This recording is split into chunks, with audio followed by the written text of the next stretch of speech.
চলতি বছরের শুরু থেকেই দেশে স্বর্ণের বাজারে বেশ অস্থিরতা বিরাজ করছে। দাম বাড়ছে, কয়েকদিন পর আবার কমছে, এরপর আবার বাড়ছে। এভাবে চলতি বছরে এখন পর্যন্ত ৩১ বার স্বর্ণের দাম সমন্বয় করা হয়েছে, যেখানে ১৬ বার দাম বাড়ানো হয়েছে আর কমানো হয়েছে ১৫ বার। এমন পরিস্থিতিতে আবারও বেড়েছে স্বর্ণের দাম।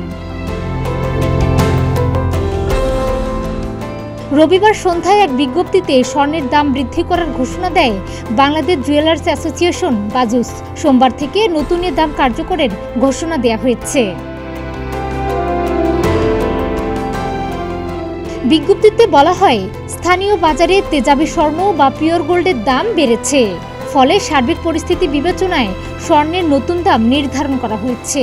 ভরিতে ১৬০৯ টাকা বাড়িয়ে ২২ ক্যারেটের এক ভরি স্বর্ণের দাম ১,১৮,৮৯১ টাকা নির্ধারণ করা হয়েছে।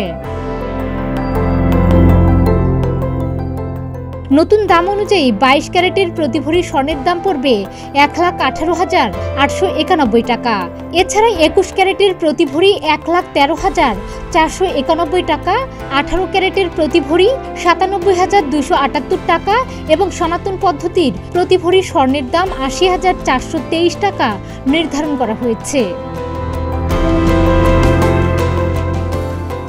বিজ্ঞপ্তিতে আরও বলা হয়, স্বর্ণের বিক্রয় মূল্যের সঙ্গে আবশ্যিকভাবে সরকার নির্ধারিত ৫% ভ্যাট ও বাজুস নির্ধারিত ন্যূনতম মজুরি ৬% যুক্ত করতে হবে।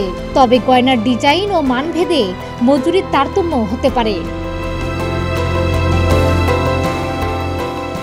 এর আগে সবশেষ গত ৩০ জুন দেশের বাজারে স্বর্ণের দাম সমন্বয় করেছিল বাজুস। সে সময় ভরিতে ১,০৭৩ টাকা কমিয়ে ২২ ক্যারেটের এক ভরি স্বর্ণের দাম ১,১৭,২৮২ টাকা নির্ধারণ করেছিল সংগঠনটি। এছাড়া ২১ ক্যারেটের প্রতি ভরি ১,১১,৯৫১ টাকা, ১৮ ক্যারেটের প্রতি ভরি ৯৫,৯৬০ টাকা এবং সনাতন পদ্ধতির প্রতি ভরি স্বর্ণের দাম ৭৯,৩৩৯ টাকা নির্ধারণ করা হয়েছিল। এদিকে স্বর্ণের দাম বাড়ানো হলেও অপরিবর্তিত রয়েছে রূপার দাম। ২২ ক্যারেটের এক ভরি রূপার দাম ২,১০০ টাকা, ২১ ক্যারেটের এক ভরি রূপার দাম ২,০০৬ টাকা, ১৮ ক্যারেটের এক ভরি রূপার দাম ১,৭১৫ টাকা এবং সনাতন পদ্ধতির এক ভরি রূপার দাম ১,২৮৩ টাকা নির্ধারণ করা হয়েছে।